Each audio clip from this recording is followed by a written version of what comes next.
Declaração de amor suburbano para Rosimeyer. Seu olhar, quase Ipanema, desceu como Copacabana, amadureirando o fruto, amolecendo a casca dura, me deixando encantado, não tendo dó nem piedade de mim. Vem cá, Maria da Graça, da Glória, da Vila de Isabel, vem cá, minha Santa Teresa, depois que eu te der um beijo, minha flor de laranjeira, minha flor da mangueira, depois que eu fizer carinho na cidade de Deus, na floresta da Tijuca, eu decreto a abolição de todo e qualquer Del Castilho, de todo e qualquer engenho, real, novo, de dentro ou da rainha. Sem Fátima e sem saúde, a vida não é Gamboa. Sem Fátima e sem saúde, eu não tenho bom sucesso, minha maré fica vazia. Sem Fátima e sem saúde, a vida não é recreio. Sem Fátima e sem saúde, a vida é barra, barra, barra.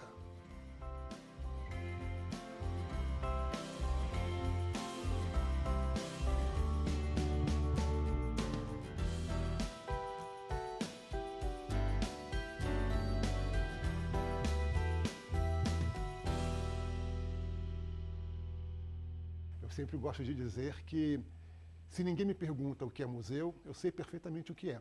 Mas quando me perguntam o que é museu, eu já não sei mais, né? Isso é uma referência a Santo Agostinho, que dizia isso em relação ao tempo. Ele dizia, se ninguém me pergunta o que é o tempo, eu sei o que o tempo é. Quando me perguntam, eu já não sei mais. Assim ocorre com os museus. Eu diria que desde que o homem se entende por homem, ele tem interesse no campo da memória. A memória é fundamental para a constituição do ser humano como ser humano. A memória também é uma área de tensão. Só existe memória jogando com o esquecimento. Eu faço referência à memória porque a memória está no coração dos museus. Então, desde que o ser humano se entende como tal, a memória tem uma importância fundamental. Junto com a memória, a ideia de coleções. Então, o ser humano faz coleções desde muito tempo. Agora, a ideia de uma coleção pública, aberta ao público, isso já é um fenômeno da Idade Moderna. Então, é na modernidade, a partir especialmente do século XVIII, que os museus, com a dimensão que têm e que nós hoje entendemos, surgem. Eles aparecem exatamente ali, pelo século XVII e século XVIII, com essa dimensão pública. Ainda que eu possa voltar à Grécia para falar do Museu, do Museu de Pitágoras, né, no século IV a.C., ainda que eu possa falar do Museu de Aristóteles, né, mas esses eram museus de outra natureza. Essa dimensão pública, de um espaço público e aberto ao público, ela tem a sua marca fundamental no século XVIII, né, mesmo que podemos recorrer ao século XVII.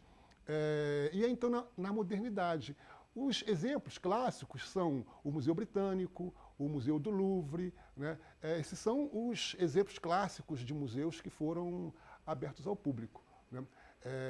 Aí, nesse momento, né? No século... Esses primeiros foram europeus? Foram europeus. O museu é um fenômeno europeu, né? Então, ele se constitui e se consolida na Europa, né? E é a partir da Europa que ele se espalha para o restante do mundo. Nesse sentido, os museus também surgem a partir de um processo de colonização, né? Então, eles são um fenômeno europeu que se espalha, que se dissemina a partir do processo de colonização de outras regiões. Ou seja, é a partir da Europa que os museus chegam às Américas, é a partir da Europa que os museus chegam à Ásia, chegam à África, enfim, aos outros continentes, né? E chegam numa perspectiva europeia, que nós poderíamos dizer que é uma perspectiva eurocêntrica e também etilocêntrica, né? Então, são museus de um determinado tipo, de um determinado padrão, né? E isso dominou o século XVIII, século XIX, século XX, chegando até, ainda hoje, até o século XXI, né? Mas então, são coisas distintas, quer dizer, o museu, no formato como nós o conhecemos hoje, né? E o interesse por coleções, o interesse pela memória, né? pela memória social. Então, isso eu diria que está presente entre os povos indígenas no Brasil, entre os povos indígenas na América do Norte, entre os povos indígenas na África, enfim, entre todos os povos, né? O desejo de memória, a vontade de memória está presente. Né? As pinturas rupestres já eram sinal disso. Já era um sinal disso, um sinal desse desejo de memória. Né? Isso está presente na ação dos griots, né? Que são esses homens memória, homens e mulheres memória, que incorporam a memória e que transmitem a memória de geração em geração. Né?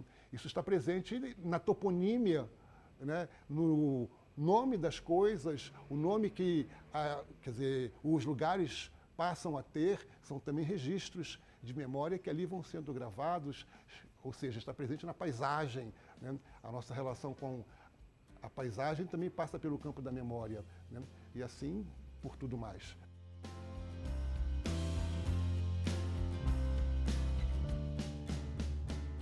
No Brasil, nós temos duas referências importantes, né, para falar dos museus. Primeiro, poderíamos dizer que com a chegada de Maurício de Nassau, ainda no século XVII, portanto, exatamente nessa passagem do XVII, quer dizer, do XVII na direção do XVIII, com a chegada do conde Maurício de Nassau, se constitui em Pernambuco uma experiência de museu, né? No grande parque do Palácio de Vriegeburg, né? Então, existem referências de que ali se instalou um museu. Mas esse museu não teve continuidade, né? A experiência de continuidade que nós vamos ter vai acontecer já no século XIX, por ocasião da chegada da família real portuguesa ao Brasil. Então, a família real portuguesa se transfere para o Brasil em 1808 e logo adiante, em 1818, portanto 10 anos depois, é criado o denominado Museu Real, né? O que frequentemente não se conta é que quando Dom João VI criou o Museu Real, né, por um ato, né, por um decreto, vamos dizer assim, quando ele cria, em 1818, o Museu Real, houve um ato anterior, né, que desfez um outro museu, que era a Casa de Xavier dos Pássaros. O que não se conta é que a Casa de Xavier dos Pássaros já tinha sido criada no final do século XVIII, no Brasil, entrou pelo século XIX, e ela existia até a chegada de Dom João VI. E foi, então, um ato de Dom João VI que extinguiu a Casa de Xavier dos Pássaros e criou, em seguida, o Museu Real, que tem duração até hoje, que é o nosso museu mais antigo, que é o Museu Nacional da Quinta da Boa Vista, né? Então, a história dos museus no Brasil, ela passa por aí, né? Ela tem essas duas referências. Mas eu volto a dizer que, no entanto, no que se refere à preservação cultural, no que se refere à memória, seria preciso voltar à presença dos índios no Brasil, né? Quer dizer, há um fazer cultural e uma preservação cultural que é de longuíssima duração e que pode ser identificada, né, entre as mais diferentes nações indígenas no Brasil, né? O que abrigava o Museu Real? O Museu Real, na verdade, ele surge com uma coleção de história natural, né? O forte do Museu Real era a sua coleção de história natural, o que também era muito frequente nos outros museus europeus. É verdade que quando Dom João VI chega ao Brasil, era preciso criar situações e referências que pudessem remeter à Europa. Nenhuma nação deveria existir sem ter algumas marcas importantes, sem ter algumas referências importantes. E entre essas referências estavam o museu. Então, o Dom João VI cria o museu e, com isso, na verdade, era uma forma de inserir o Brasil no concerto das nações, né? E esse museu, ele tinha em seu acervo, basicamente, elementos de história natural. E esse vai ser o forte desse museu durante bastante tempo, até a entrada das coleções etnográficas, das coleções antropológicas. Porque os museus, nesse início do século XIX, e esse é o caso também do Museu Real, né, eles se fortalecem, em termos de coleção, a partir das contribuições dos viajantes. Então, são muitos viajantes que coletam e vão contribuindo para isso. O papel da dona Leopoldina foi muito importante, né? Porque expedições, uma missão austríaca veio para o Brasil, né? E contribuiu para o fortalecimento das coleções do Museu Nacional da Quinta da Boa Vista, né? O museu, nesse momento, ele se sustentava em conceitos muito simples, né? Era preciso um bom espaço físico, um bom prédio, né? De preferência de caráter palaciano, alguma coisa que lembrasse a ideia de um palácio, né? O museu também se constituía a partir de coleções, era preciso que ele tivesse boas coleções, de preferência coleções de caráter universal, né? E ele também deveria se constituir a partir de um público. Então era essa noção de um público, né, frequentador, né, um público intelectualizado, né, um público frequentador, boas coleções e um belo prédio, um prédio palaciano. Em relação ao Museu Nacional, nós podemos dizer ainda, ele não foi feito para atender os povos bárbaros, para atender os escravos, para atender os indígenas, né? Ele foi feito para atender os viajantes, para atender os interesses da corte, né? Esse era o interesse do museu, né? É bem verdade que ele também contribuiu para a ilustração da elite local, né? Para a formação de intelectuais locais, né? Vamos dizer, provincianos para a época, né? Agora, isso serve para indicar que quando os museus surgem, especialmente no caso brasileiro, eles não têm uma dimensão popular, né? Eles surgem com outros interesses, né? Atendendo a outros objetivos. Então, era um registro de memória, um registro de coleção e um registro de patrimônio, né? Que tinha um objetivo muito explícito de atender a determinados interesses das elites intelectuais e econômicas brasileiras, né? Basicamente o interesse da corte, né?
Eu tenho um poema que é assim, olha, então, para ser um coletivo, né? Então, tudo que eu disser, vocês vão dizer no outro lado do rio, certo? Então é assim, a felicidade está no outro lado do rio. O amor também está no outro lado do rio. Tudo que eu quero está no outro lado do rio. Se eu estivesse lá, no outro lado do rio, o lado de cá seria o outro lado do rio.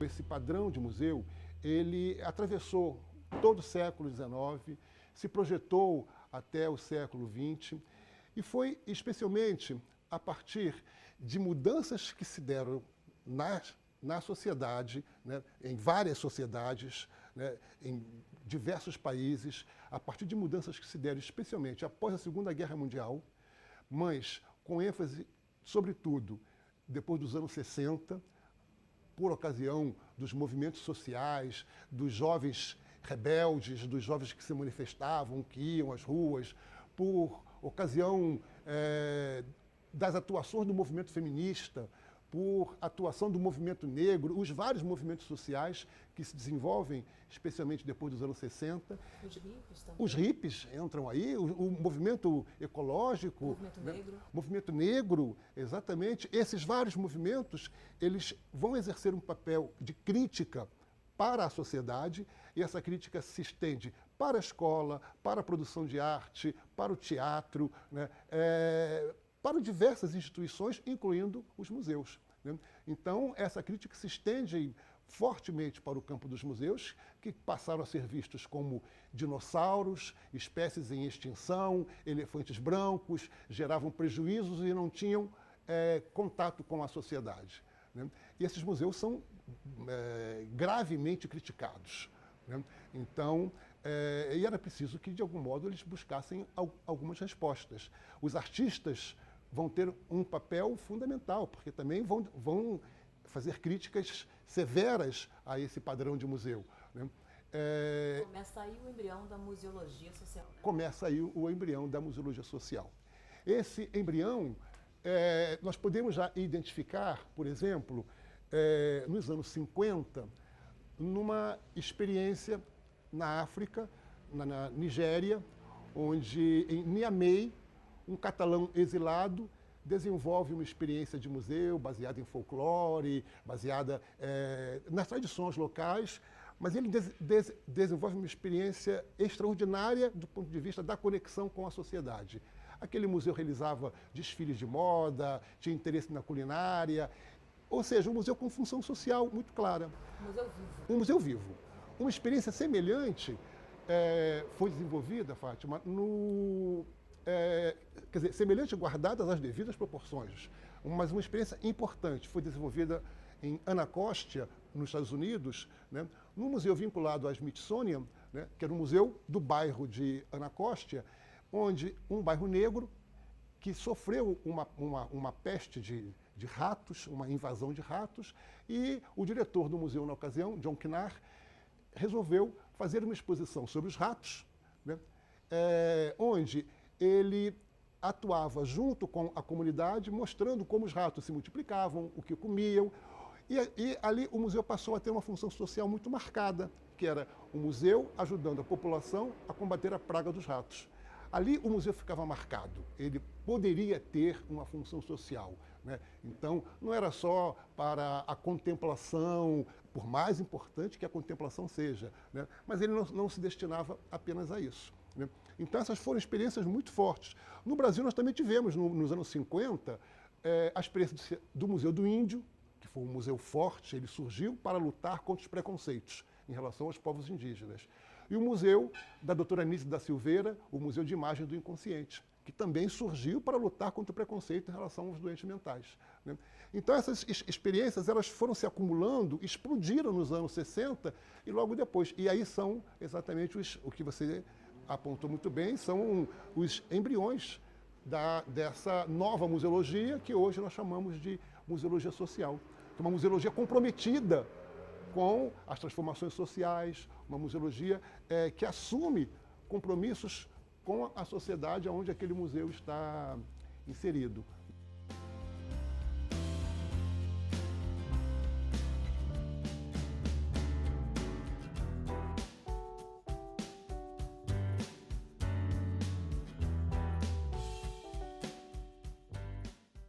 Uma referência importantíssima para isso foi um encontro que aconteceu no Chile, em maio de 1972, que ficou conhecido como a Mesa Redonda de Santiago do Chile, porque ali se dizia claramente que se o museu tivesse uma existência ligada a uma sociedade, a uma comunidade, onde os índices de analfabetismo fossem grandes, os museus deveriam atuar a favor da redução desses índices de analfabetismo.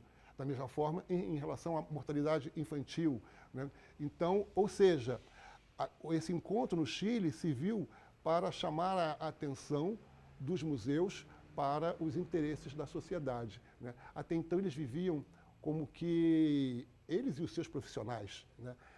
Como que se fossem torres de marfins, né? Torres isoladas, desconectadas dos problemas sociais, desconectadas de todas as questões. Então, né, é como se nada disso tivesse interesse. Havia um distanciamento. Um distanciamento muito grande, né? Isso, então, passou por fortes mudanças depois dos anos 70 e especialmente a partir dos anos 80. No Brasil, isso nos tocou de maneira forte após o fim do regime militar, né? Então, depois da ditadura militar, né, com a abertura democrática, os museus começaram a se renovar, né? E aí surge como que uma nova inteligência museal, uma nova imaginação museal no Brasil. E ela vem se desenvolvendo com bastante intensidade depois dos anos 80, chegando até a atualidade, né? E ganhando essa configuração que nós chamamos, então, de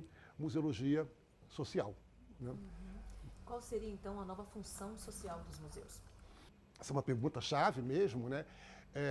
E ela não diz respeito apenas aos novos tipos de museus que surgiram. Eu diria que é o desafio de todos os outros museus, mesmo do Museu Nacional da Quinta da Boa Vista, né? Esse é um desafio. Qual a função social desses museus?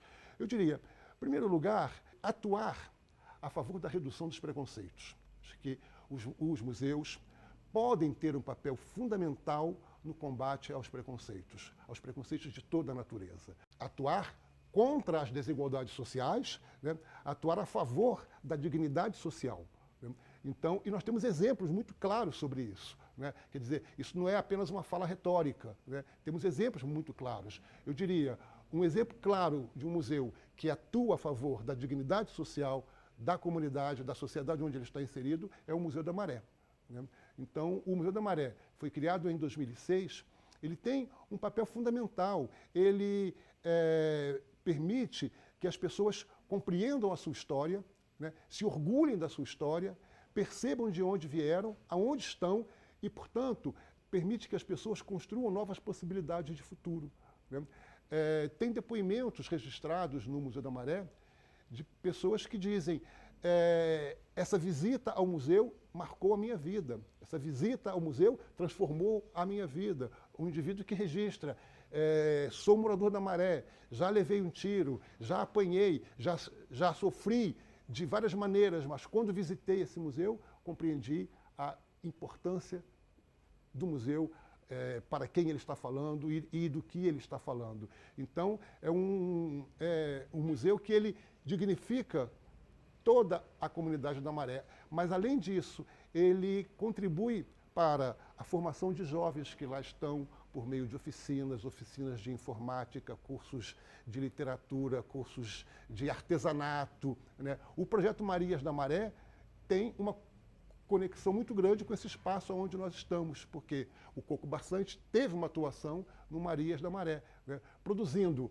bordados, artesanatos e coisas variadas que contribuíram para dignificar a vida daquelas pessoas, né? E de outras tantas. Então, o Museu da Maré é um exemplo, né, muito claro de um museu que atua a favor da dignidade social. Diga-se de passagem, isso eu não posso deixar de registrar, né?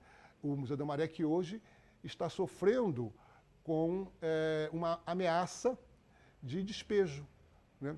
Porque a empresa Libra, que é uma empresa de navegações, né, que é a proprietária do terreno, né, lá do galpão onde o museu está instalado, né, tem feito uma pressão forte, uma pressão extraordinária para que o museu saia daquele espaço. Um museu que não tem outro lugar para ir, porque aquele não é um museu que você possa tirar da Maré e colocar no outro bairro. Ele faz sentido ali, naquele lugar, naquele bairro que é o Museu da Maré.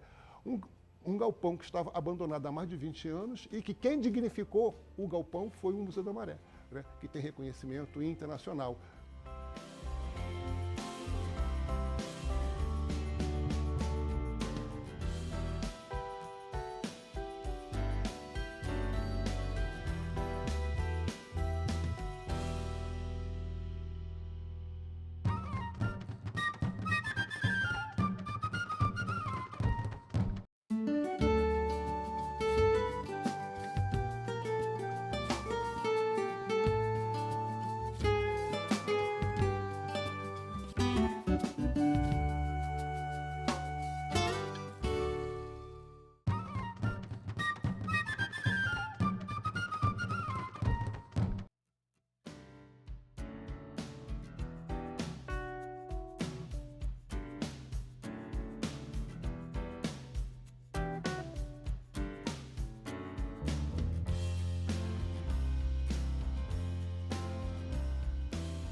Todos os poemas de amor são meus. Todos, todos, todos, absolutamente todos. Não importa de que homem ou mulher nasceram, não importa quando, em que cidade e em que idioma. Todos, todos, todos, absolutamente todos os poemas de amor são meus. E agora, que todos os poemas de amor são meus, todos, todos, todos, absolutamente todos, declaro publicamente que todos os meus poemas de amor são seus.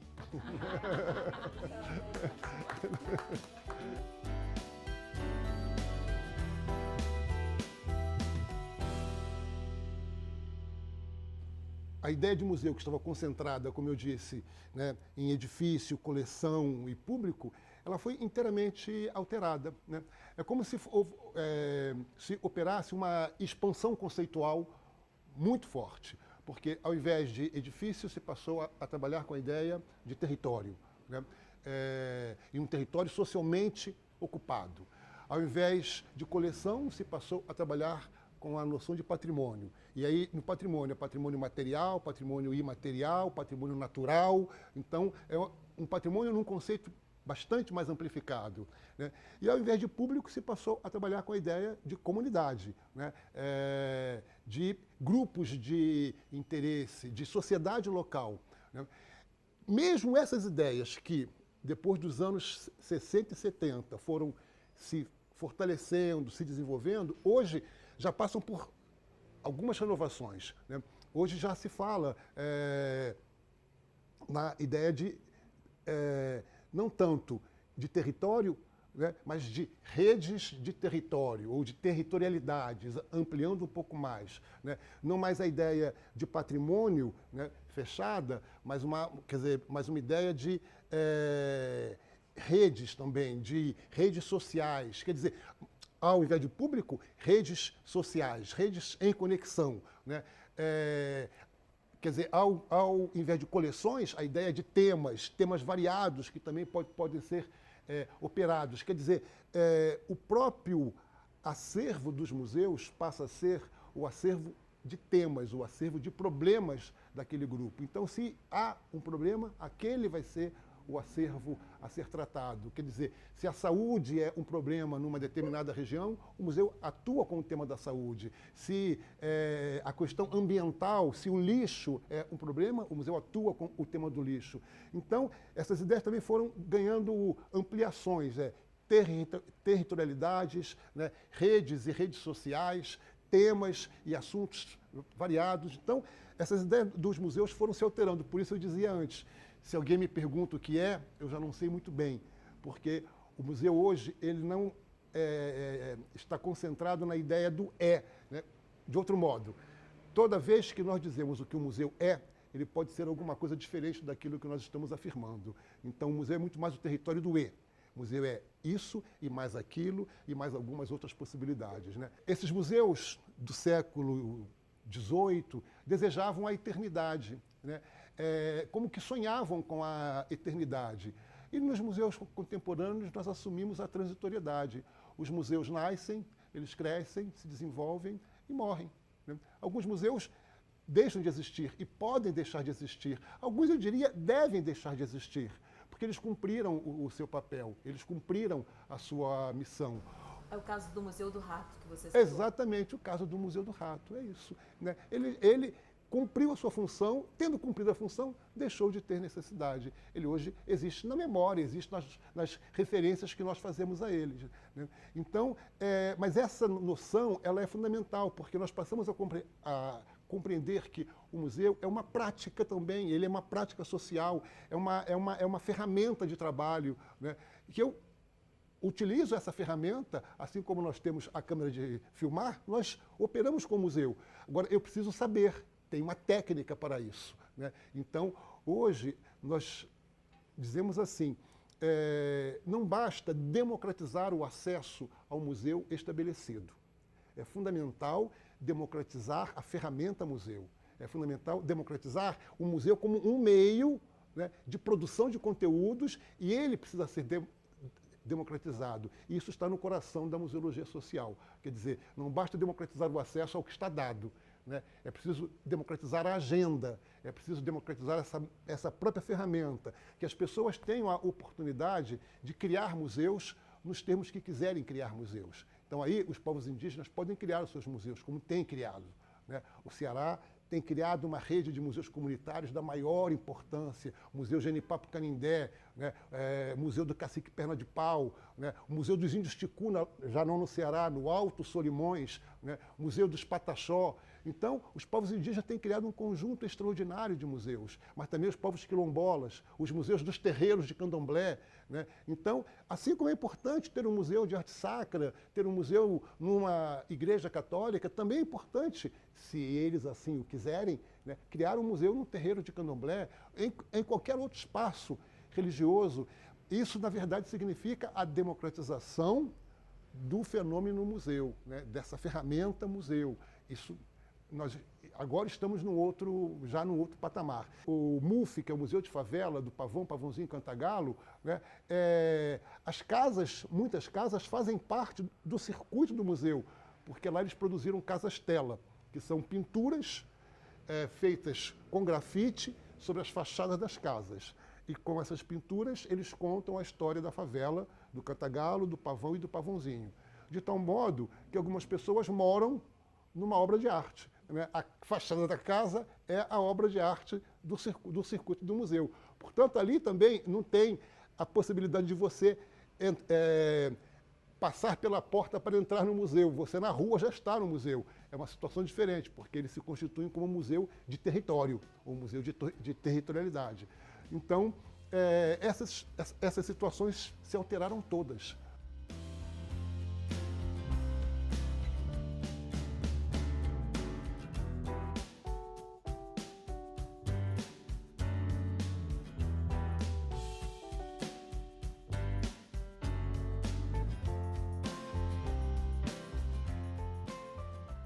O museu é um espaço de vivência, um espaço de encontro, né? Daí a ideia de prática social. É um espaço de vivência, é um espaço de encontro, um espaço de trocas, de intercâmbios, tudo isso.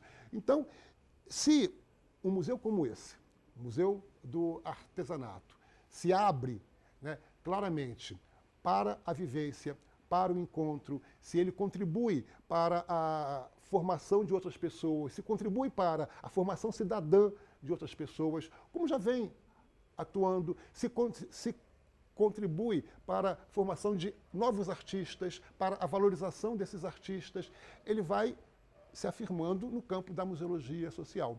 Mas estar hoje no campo da museologia social, e esse eu diria é um grande desafio, né, é estar inserido na rede, porque também na museologia social nós não somos nós apenas, né? É um conjunto, é um pensamento que se dá no coletivo, são práticas que estão se intercambiando frequentemente, com muita força. Daí a importância do Museu do Artesanato ter relações com o Museu da Maré, ter relações com o MUF, né, lá do Pavão, Pavãozinho, Cantagalo, ter relação com o Museu de Santa Cruz, ter relações com o Museu Vivo de São Bento, porque essas coisas todas estão conectadas entre si, já foram conectadas no passado, perderam conexões, mas podem ser reconectadas.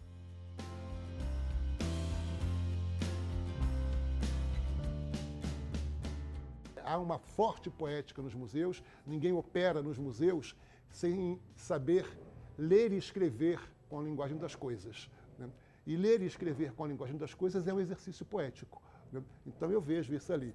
Então, daí que eu gosto de pensar que os museus são janelas, são portas, são portais de conexão entre pessoas diferentes, entre culturas diferentes, entre tempos diferentes, entre mundos diferentes. Então, são grandes possibilidades, são grandes plataformas de conexão, né?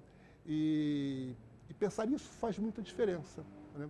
Acho que permite ver os museus de um outro prisma, de um outro ângulo, né? Ver os museus em movimento, ver os museus em vida, né? E eu acredito que isso é importante e faz diferença. A museologia social é uma coisa que se faz e se refaz cotidianamente, né? Então, a gente precisa refazer, né? Acordar e fazer tudo de novo, né? Em constante processo em de transformação. constante processo de transformação, né? Essa que é a questão da transitoriedade. Nunca está né? pronto. Nunca está pronto. E é bom que não esteja. Não tem ponto final. Né? Então não tem um ponto final nessa história. É uma história que está se reescrevendo. É um pouco também da característica dos narradores, dos griots. As histórias vão sendo feitas, sendo refeitas, né? Sendo realimentadas. Sendo costuradas, bordadas. Sendo costuradas, bordadas, né? Transbordadas no sentido, né? De que coisas que transbordam, né? Então, que vão além das bordas estabelecidas, um pouco é isso, né? Esse bordado que vai alinhavando coisas, costurando, mas que pode sempre se refazer.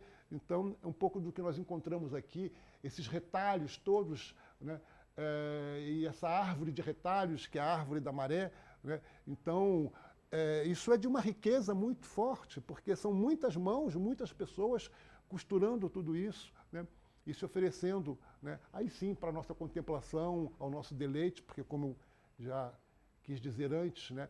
A contemplação em si é positiva, é altamente positiva, mas um museu que se encerre apenas no espaço da contemplação, isso pode ser muito pouco, né? Então, eu diria, temos aí desafios de ir além disso tudo, né? E é o que eu sinto nesse museu. É um museu também que nos diz assim, olha, há poética em nós. Quer dizer, apreciar uma arte, uma obra de arte, ela exige que aquele que a aprecia, né, tenha uma dimensão poética. Quer dizer, a relação com a obra de arte é uma relação poética. Então, e isso é fundamental. Quer dizer, a obra de arte também não se encerra quando é feita, né? Aliás, ela não se encerra, ela se oferece, né? Então, e é um pouco isso aqui, né? E eu diria ainda, as conexões entre museologia social e arte contemporânea, entre museologia social e arte, são fortíssimas. Elas estão aí, estão sendo cada vez mais, né, feitas e refeitas e costuradas e recosturadas, estão sendo serzidas. Voltamos ao Museu da Maré mais uma vez. As conexões entre o Museu da Maré e arte contemporânea são fortíssimas, né? E é isso que nós temos aqui também, né? Nesse espaço de arte, né?